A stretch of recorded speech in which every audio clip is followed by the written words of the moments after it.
हाँ सर। चलिए,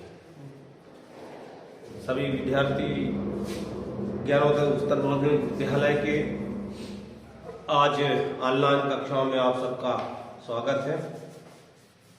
कोविड के चलते विद्यालय में तो आप लोगों की उपस्थिति के अनुसार कक्षाओं में अध्यापन कार्य संपन्न नहीं हो पा रहा है।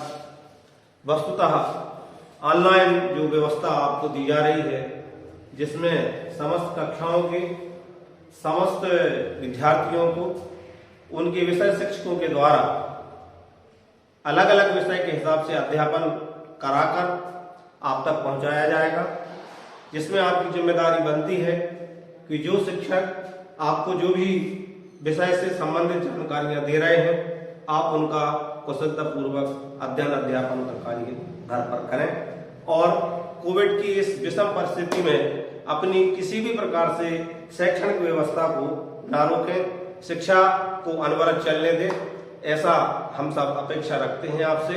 और आज से हम अपनी ऑनलाइन कक्षाओं का शुभारंभ करते हैं। कक्षा 11वीं वाणिज्य संकाय से आज जो हमारा विषय है अकाउंटेंसी में, उसमें जो महत्वपूर्ण बात आपको अध्यापन नहीं हो पाई थी, पढ़ा नहीं पाए थे, तो आज लाभ-हानि खाता आपको समझाया जा रहा है, जिस पर आप ध्यान देना। इसके पूर्व में जो खाता बताया गया था, वो खाता बताया था आपको व्यापार खाता, और व्यापार खाते के बाद अब जो आपको बताया जा रहा है वो लाभ-हानि खाता बताया जा रहा है। ये एक प्रकार से हमारे अंतिम खाते का ये जो 3 महत्वपूर्ण खाते होते हैं, जिसमें पहला व्यापार खाता, दूसरा लाभ-हानि खाता और तीसरा चिट्ठा। तो दूसरा क्रम है लाभ-हानि खाता।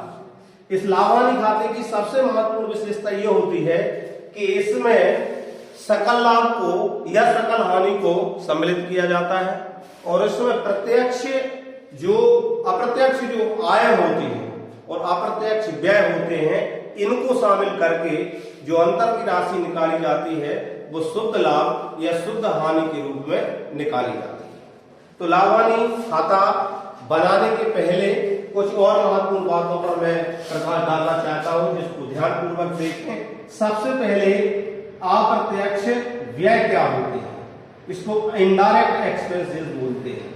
अप्रत्यक्ष व्यय, अप्रत्यक्ष व्यय वे व्यय होते हैं जिनका व्यापारिक क्रियाओं से सीधा संबंध नहीं होता, बल्कि ऐसा कहें कि इनके बिना वो व्यापारिक क्रियाओं को करना संभव नहीं होता, और उनको खर्च किए बिना, यानी खर्च करना अनिवार्य और आवश्यक रहेगा।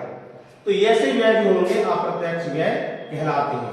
हालांकि इन व्ययों से हमारा जो शुद्ध लाभ होता है वो घटता है, परंतु दूसरी तरफ अप्रत्यक्ष आय भी होती है। अप्रत्यक्ष आय, इनको कहा जाता है इनडायरेक्ट इनकम। अप्रत्यक्ष आय वे आय होती है जो व्यापारिक क्रिया के दौरान प्राप्त होती है, यानी ये प्राप्त होंगी ही, चाहे प्राप्त कमीशन हो, प्राप्त वट्टा हो, प्राप्त ब्याज हो, ये इस प्रकार की मदें हैं जो आपको प्राप्त होंगी। इनसे आपका जो शुद्ध लाभ है वो बढ़ता है।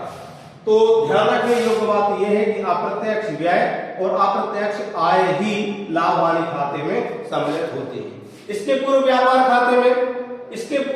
खाते में आपको जो मिला वो मिला माल खाते, सारे माल खाते, जिसमें क्रय विक्रय, क्रय वापसी, विक्रय वापसी, प्रारंभिक स्कंध और अंतिम स्कंध। और दूसरी बात प्रत्यक्ष व्यय, डायरेक्ट एक्सपेंसेस, ये सारे प्रत्यक्ष व्यय आपको प्राप्त हुए। इन प्रत्यक्ष व्ययों और माल खातों से आपने व्यापार का सकल लाभ या सकल हानि ज्ञात की, या तो आपको सकल लाभ मिला या सकल हानि। तो ये सकल लाभ और सकल हानि जो मिली है, यही ट्रांसफर होकर के आती है लाभ-हानि खाते में, और इस लाभ-हानि खाते से जो शुद्ध लाभ निकलेगा या शुद्ध हानि निकलेगी, ये सीधी चिट्ठे में पूंजी खाते में अंतरित हो जाएगी। ये ट्रांसफर होगी कैपिटल अकाउंट। पूंजी खाते में ये शुद्ध लाभ जुड़ जाएगा यदि हो तो, और हानि होगी तो घट जाएगी। और इसके बाद और भी समायोजन होते हैं, जिसमें आयरण को भी आप घटा देंगे, आयरण पर ब्याज को भी घटा देंगे, पूंजी पर ब्याज को इसमें जोड़ देंगे, वो एक चिट्ठे का समायोजन वाला चैप्टर होगा, उसमें ये बात आपको बताई जाएगी।